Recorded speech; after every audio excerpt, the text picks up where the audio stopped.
After I've read these 3 Sumerian texts, tablets, I will give you my full interpretation towards the end of this video. Please enjoy. The first one being Enki and Inharsag and the loss of Dilmun. Enki and Inharsag. Transcriber Annette 37 through 41. The place is pure. The land Dilmun is pure. The land Dilmun is pure. The land Dilmun is pure. The land Dilmun is clean. The land Dilmun is clean. The land Dilmun is most bright. Who had lain by himself in Dilmun? The place after Enki had lain with his wife. That place is clean. That place is most bright. Who had lain by himself in Dilmun? The place after Enki had lain by Ninsakila. That place is clean. That place is bright. In Dilmun, the raven utters no cries. The Etudu bird utters not the cry of the Etudu bird. The lion kills not. The wolf snatches not the lamb. Unknown is the kid devouring. Wild dog. Unknown is the grand devouring. Unknown is the widow. The bird on high. Not is.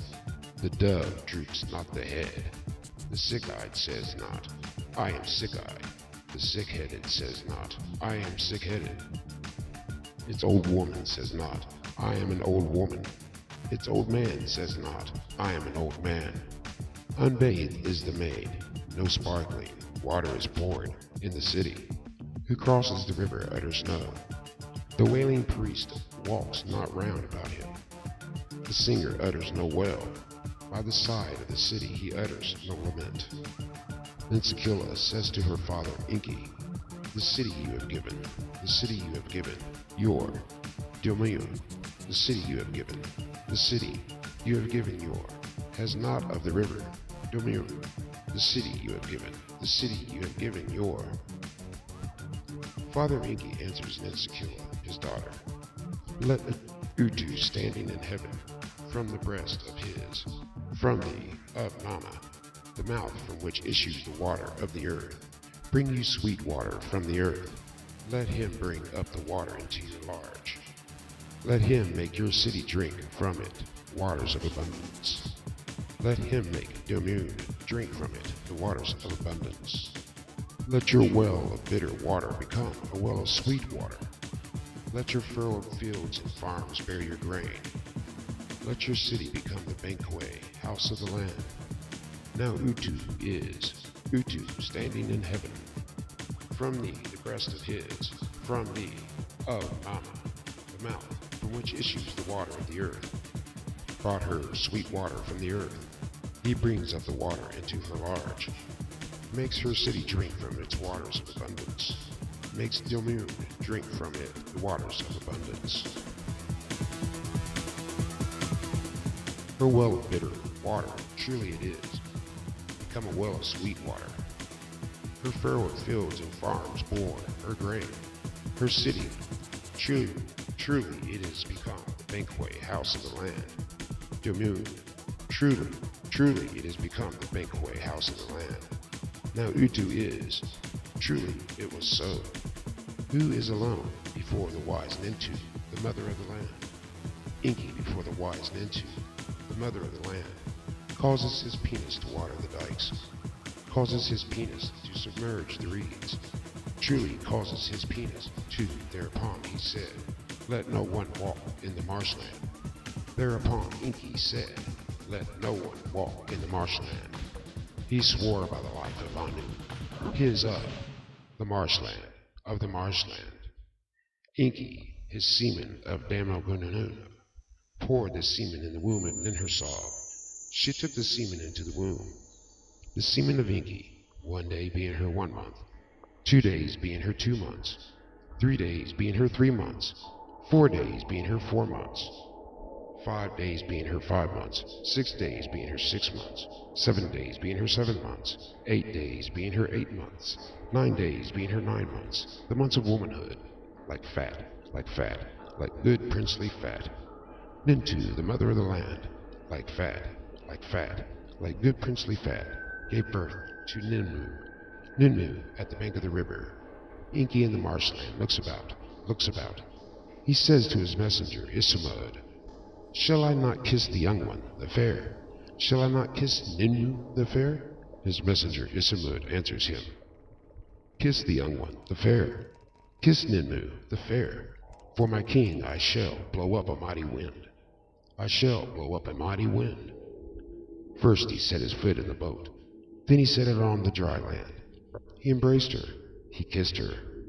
Enki poured the semen into the womb. She took the semen into the womb, the semen of Enki, 1 day being her 1 month, 2 days being her 2 months, 9 days being her 9 months, the months of womanhood, like good princely fat. Ninmu, like good princely fat, gave birth to Nankura at the bank of the river. Enki in the marshland looks about. He says to his messenger, Isamud, shall I not kiss the young one, the fair? Shall I not kiss Nankura, the fair? His messenger, Isamud, answers him, kiss the young one, the fair. Kiss Nankura, the fair. For my king I shall blow up a mighty wind. I shall blow up a mighty wind. First he set his foot in the boat. Then he set it on the dry land. He embraced her. He kissed her. Enki poured the semen into the womb. She took the semen into the womb, the semen of Enki. 1 day being her 1 month, 9 days being her 9 months, the months of womanhood, like good princely fat. Nankura, like good princely fat, gave birth to Utu, the fair lady. Nintu says to Utu, the fair lady, instruction I offer you, take my instruction. A word I speak to you, take my word. Someone in the marshland looks about. Enki in the marshland looks about. The eye. Utu, the fair lady, in his heart. Bring the cucumbers in there, bring the apples in there, bring the grapes in there. In the house may he take hold of my leash. May Enki there take hold of my leash.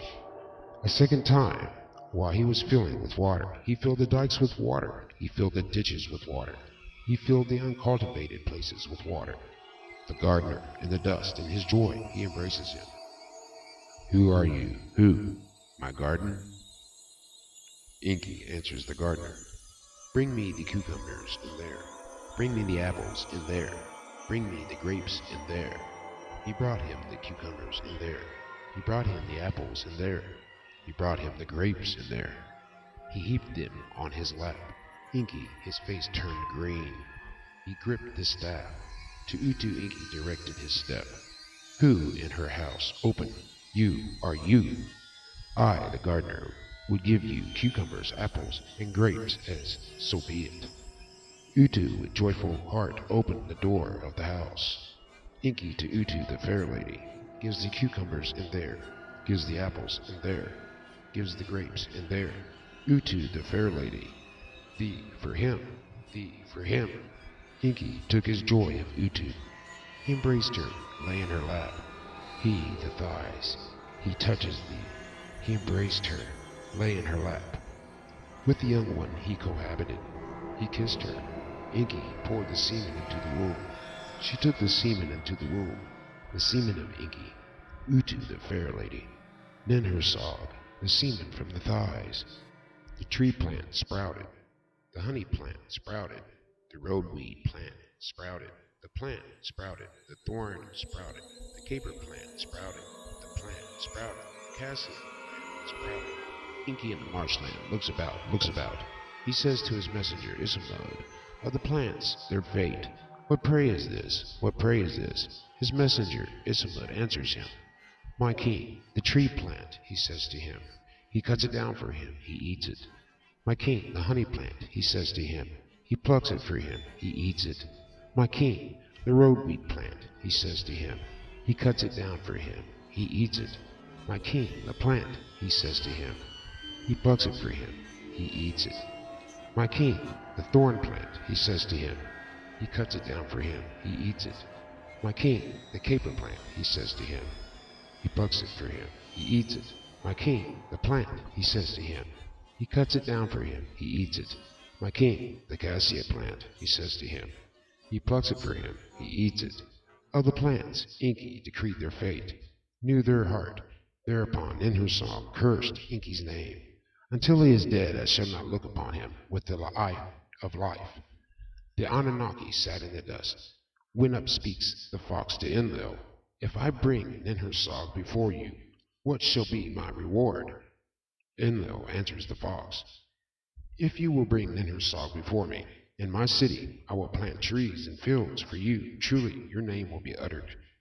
The fox has won his skin, has won, loosened his, has won, painted his face. To Nippur I shall go, Enlil. To I shall go, Nana. To Lhasa I shall go, Utu.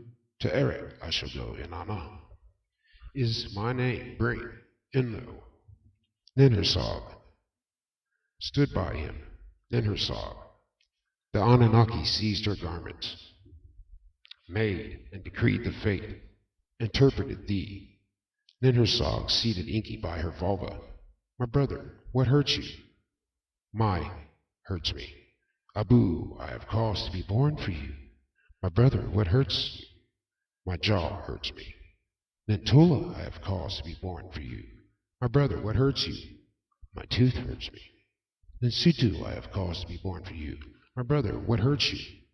My mouth hurts me. Ninkasi, I have cause to be born for you. My brother, what hurts you? My hurts me. Nazi, I have cause to be born for you. My brother, what hurts you? My arm hurts me. Asmur, I have cause to be born for you. My brother, what hurts you? My rib hurts me. Ninti, I have cause to be born for you. My brother, what hurts you? Mine hurts me. Ninshag, I have cause to be born for you. For the little ones that I have caused to be born. Let Abu be the king of the plants. Let Nintula be the lord of Megan. Let Ninsutu marry Ninnozu. Let Ninkasi be she who sates the desires. Let Natsi marry Nindara. Let Azazel marry Ningishizela. Let Inti be the queen of the months.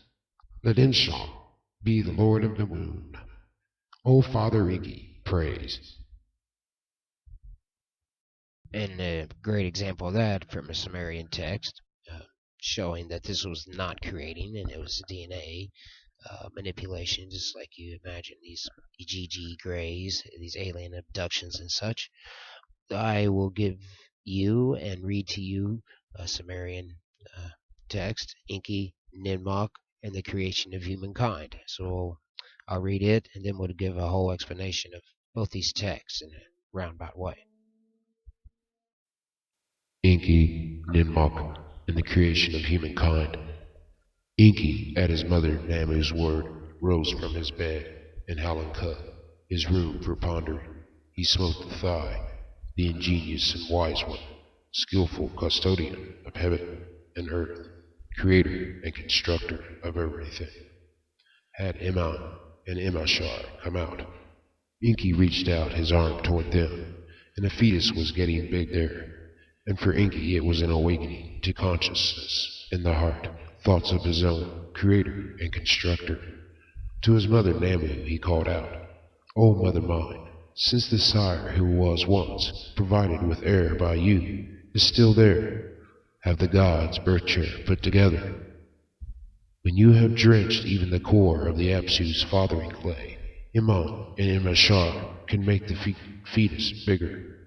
And when you have put limbs on it, may Ninma act as your midwife, and may Ninama, Shuzidana, Ninmada, Ninshara, Ninbara, Ninmo, Dudidu, and Ereshkuna assist you at your giving birth.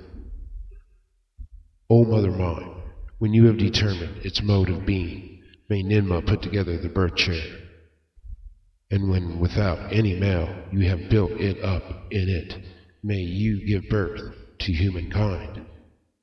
Without the sperm of a male, she gave birth to offspring, to the embryo of humankind.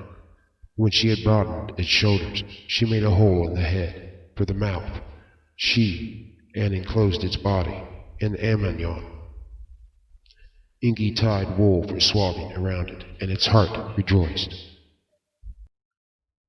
Dealing with the first tablet, Enki and Inharsag, and the loss of Dilmun, we find direct quotes and info by scribes or scribe on what Enki had supposedly said, and descriptions of what horrible sex crimes that also supposedly took place there in Dilmun, or also known as the Garden of Paradise, or the Garden of Eden. According to the scribes that were most likely coached or trained what to say and write, considering these tablets were to be long surviving accounts on history of earth and creation and the beginnings of man. Enki not only committed incest with his daughters and daughters of his daughters, but he committed an even more disgusting abomination, a highly illegal sin called pedophilia. And daughters were brought out of this, names that we would recognize in modern time and exalt as popular names or names of power or glory. Such names were, or such daughters, granddaughters, that they begat from Enki down the line is Jedi, is one example, and Nazi is another example. These are names that are well used in modern times. A Jedi being some type of powerful person that uses the force of the universe, while a Nazi is supposed to be a somehow pure line type of purebred superhuman, the way men were supposed to be with power or something. Either way, these are distorted. So we see that these daughters of incest and pedophilia, that the all-wise bringer of great knowledge, Enki, according to the praises in Sumerian texts, Enki was also called the wise. He was known as the Sumerian god of water and the Absu.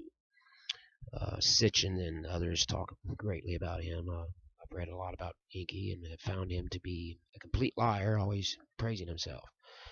And it was clear that scribes were either scared into exalting these sick and evil fallen angels, whom Enki, also known as Azazel in Greek tales and writings, was ahead of 200 others, where other Anunnaki fallen angels such as Ishkur, Nana, Utu, and even Enlil, who was considered a good Anunnaki or angel.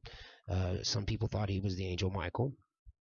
And these, such as Nana and Utu and Ishkur, were leaders of the 50s and the 100s of the angels, or the fallen angels, or the Anunnaki, if you want to call them. While yet an even more powerful angels who did not descend on earth in the same manner like Enki, where Enki was ascribed all sin. There were 5 others: Yekun, Kesabel, Penemu, Kesyade, and Gadrel. Gadrel was the one that tempted Eve. Kesabel is the one that taught abortion. And Yekun is responsible for tempting all of the holy angels. Some people think he is Satan. I myself believe he is.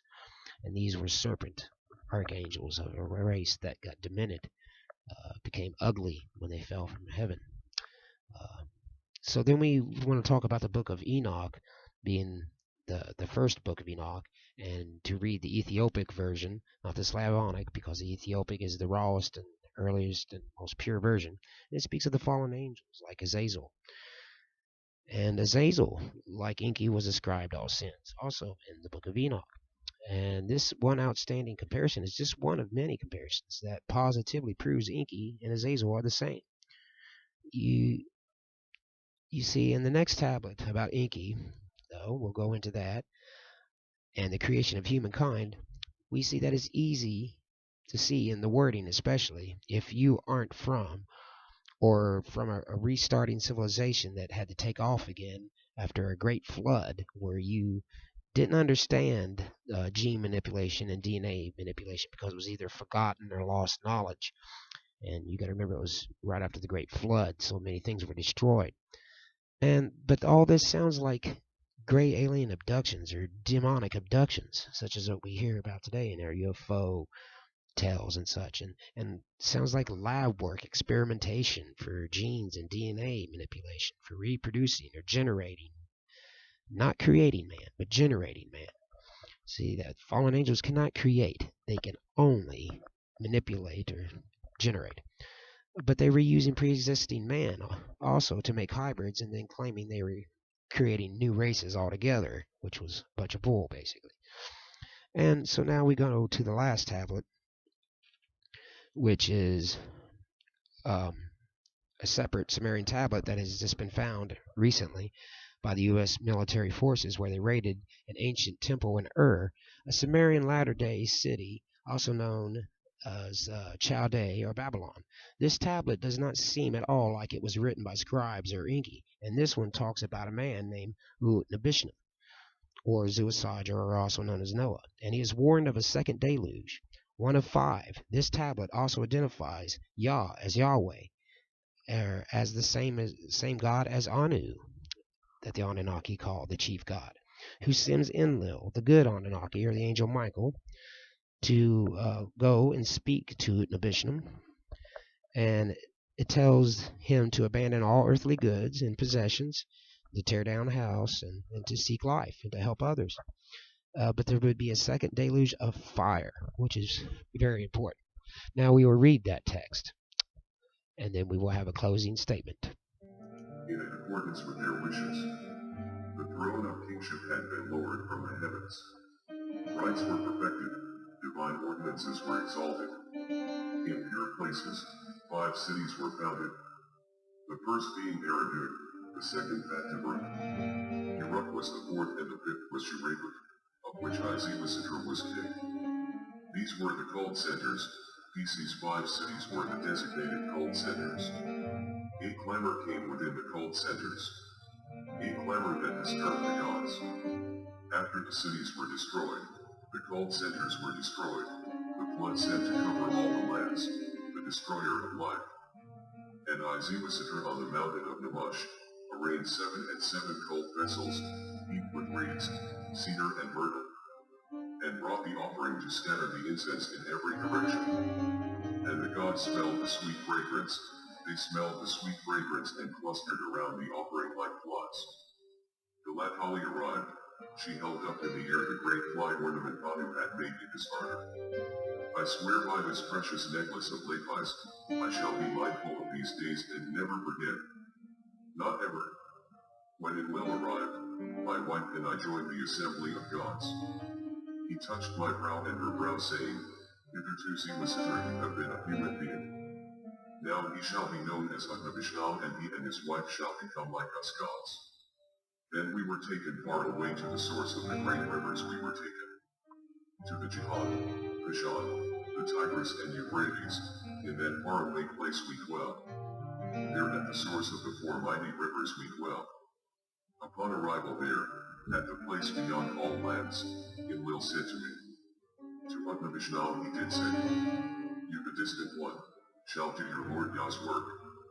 Once wisdom came through a thin ring wall, you will do the like. Take directions for another whole new ship. Inscribe them in tablets of lapis lazuli. Inscribe them on the appointed tablets. Then lay them inside a copper box upon reeds and branches of cedar and myrtle. Transfer knowledge. Share wealth. Store them safe far away. In the city of the mightiest hero of all, who saw what was secret and revealed what was hidden. Inspect the foundation set forth by the 7 great masters with masonry of fire, gilt and brick. See how its facing gleams like copper in the sun. Climb the stone staircase, look out at the land it encloses, admire the gardens, shops and temples. All of the magnificent places. Identify the cornerstone. Look underneath.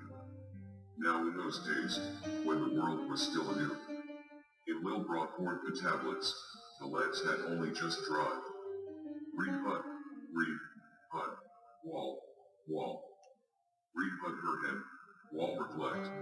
Tear down house, give up posse science, seek life, first wear worldly goods. Keep the soul alive. A new storm blooms, yet rains do not squall. Another deluge falls agent, rushing over the lands. Heed warning and prepare your family's cross. Transplant joy of human hearts. Take refuge in numerous embrace. Return of light in the firmament of heavens. So we see in this tablet that it gives a warning of a second deluge. A lot of people think this deluge comes from the planet Nibiru. It tells of an outward force or a heavenly abode that even the book of Enoch talks about towards the end days, saying that we will be able to see heaven, that that worldwide catastrophes would happen when this object would come into sight, when we would see it into the heavens. So not only did we find out about Nibiru, and that it sounds very much like it's very true, and that it might be responsible for some upcoming disasters, I believe it to be very much so, that it'll be one of fire, and it's coming very soon. This is the beginning of the Great Tribulation, people. The rapture doesn't come towards the end, so it's good to be saved now, because if you died and you're not saved, you know where you might go. So not only do we find out about these warnings, but that Enki is a complete liar and loves to praise himself. So I hope you learned a lot from these 3 ancient Sumerian tales, and please go learn from Joshua and find out that he's the way, he is the truth and word.